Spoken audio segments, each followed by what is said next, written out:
Tabletop role-playing games, or TTRPGs, are kind of like improv theater, but with some structured rules and an element of random chance. It can be a lot of fun to gather around a friend's table and tell a story together, and it can be emotionally rewarding too. In fact, a lot of players like to joke that TTRPGs can be just as good as going to therapy. And the therapists, they noticed not only that, but some of them agreed and started researching how to really actually turn tabletop games into therapy.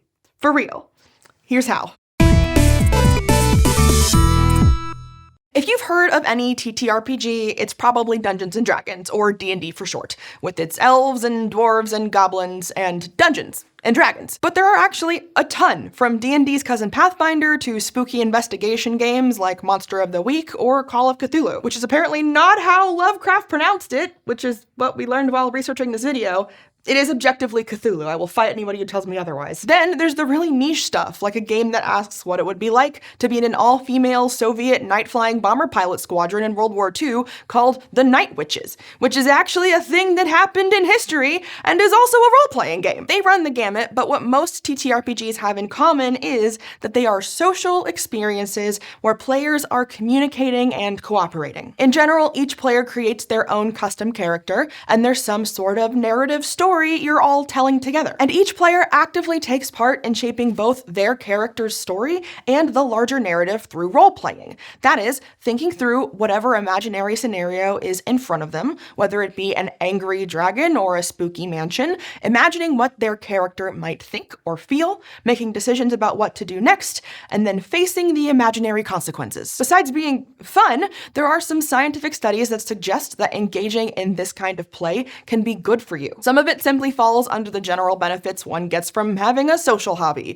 like reducing stress and making friends. But there have been some studies that have shown specific benefits with TTRPGs. One study, for instance, conducted interviews of 10 players and found that playing Dungeons & Dragons improved their overall well-being in terms of creative expression, social support, and routine. Other studies, meanwhile, have highlighted communication and conflict resolution. So that's really cool. Now, to be fair, there is such a thing as a bad RPG experience. Like any other game or social activity, if the people you're playing with don't work together well or are being toxic, it's going to ruin the experience. So although we like to joke, it's not actually a substitute for real therapy. If only the person running the game was an actual therapist. Oh wait, that's a thing, having a therapist as the game master. In fact, a lot of mental health professionals are now studying not just how TTRPGs work out in the wild, but how they can be used in the more structured setting of a therapist's office. But before we learn about that, all science needs funding, so here's a quick break. Thanks to our longtime sponsor, Brilliant, for supporting this SciShow video. Brilliant has supported SciShow for years because, just like us, they're all about science, learning, and making it all accessible. Brilliant is an interactive online learning platform with lessons that stick with you. It's kind of the opposite of cramming for a test and immediately forgetting everything. With Brilliant, you make a habit out of learning by completing a quick lesson every day. They even give you real-world data to manipulate and apply your new skills. So you think critically, solve problems, and actually remember what you learned. You can get started today at brilliant.org/scishow, the QR code on screen, or the link in the video description. It comes with 20% off an annual premium subscription. Now, role-playing in general is pretty common in different forms of therapy. Pretending to be other people can give patients a safe place to explore real-life emotions they might be feeling, like anxiety or stress. Or it can help people work through things that'd be pretty hard to just plainly say out loud. But as therapists are finding, in some cases, going from just role-playing into a role-playing game may actually make that process more effective. What do we mean? Well, for one thing, there's the game part of role-playing games, which can hook in people who are otherwise closed off or reluctant. Another edge role-playing games may have is the fact that these games often come with an element of chance.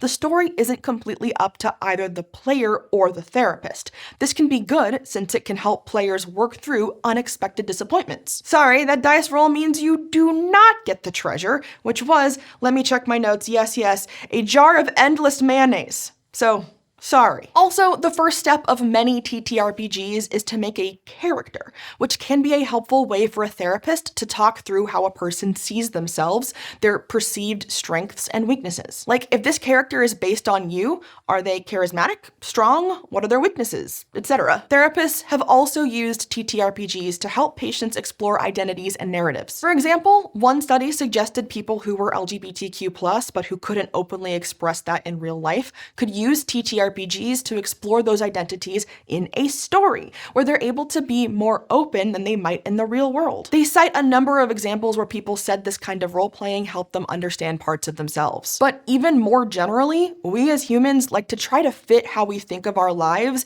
into neat little narratives, like, I grew up poor, but I'm a hard worker and now I'm successful, or good things happened to me because I deserve it. Stuff like that. The problem is that these narratives aren't always helpful.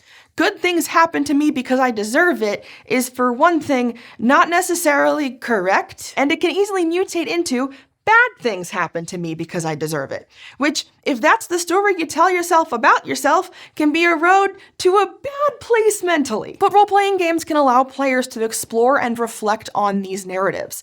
And since TTRPGs are often heroic stories, they may be especially helpful for cultivating a positive self-image. Sometimes the dice just roll bad, no matter how good your character is, but that doesn't mean the story is over. Another big theme in the way therapists are using TTRPGs is helping players talk through behavioral patterns. Similar to how our brains fall back on narratives to make sense of our lives in general, they also tend to fall back on tried and true thought patterns when confronted by new situations. Unfortunately, not all patterns are helpful, so therapists have looked at whether TTRPGs could help patients confront these unhealthy patterns. In particular, they use the lenses of attachment theory, which is all about how people bond with each other, and cognitive behavioral therapy, which is all about reframing thoughts. In a few case studies, therapists looked at children processing traumas or phobias, such as parents getting a divorce or a fear of ghosts. Traumas and fears can resurface with surprising intensity when they're triggered, which can make it tricky to talk through normally. But by framing traumas or fears as part of a fantasy story,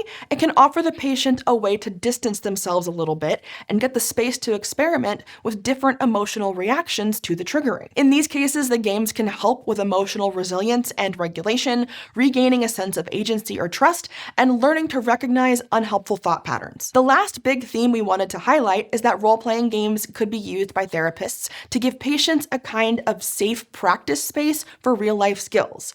For example, easing social anxiety and improving communication in people with autism spectrum disorder. For instance, in one case study, there were 2 players who named their characters Blood Owl and Egg. I love it. At one point, Blood Owl's impulsiveness frustrated the more analytical Egg. In this case, Egg was able to express his feelings about how Blood Owl's actions affected him, and Blood Owl was able to recognize that he wasn't completely in line with how the group wanted to play the game. These are skills the players might have had trouble with outside of the context of the game, so in this case, the TTRPG gave them a way to practice them in a safe environment. Now, this all sounds great, but to do our due diligence, what are the caveats? Firstly, evaluating therapies like this often relies on squishier data than something like drug trials. Sample sizes are often small, and you can't really give someone a D&D placebo, so it's hard to know how widely these results apply. Also, how well TTRPG therapy works might depend on how much you're already open to gaming as a creative outlet. Some folks just aren't into D&D. Hard to believe, I know. But overall, it does seem like TTRPGs might be a promising tool for therapists, especially in terms of helping us think about narratives and choices, and in terms of giving people a safe place to experiment and grow. In the hands of a trained professional, D&D really can be therapy, which is pretty cool for a type of activity where, I must reiterate, you can get a jar of endless mayonnaise.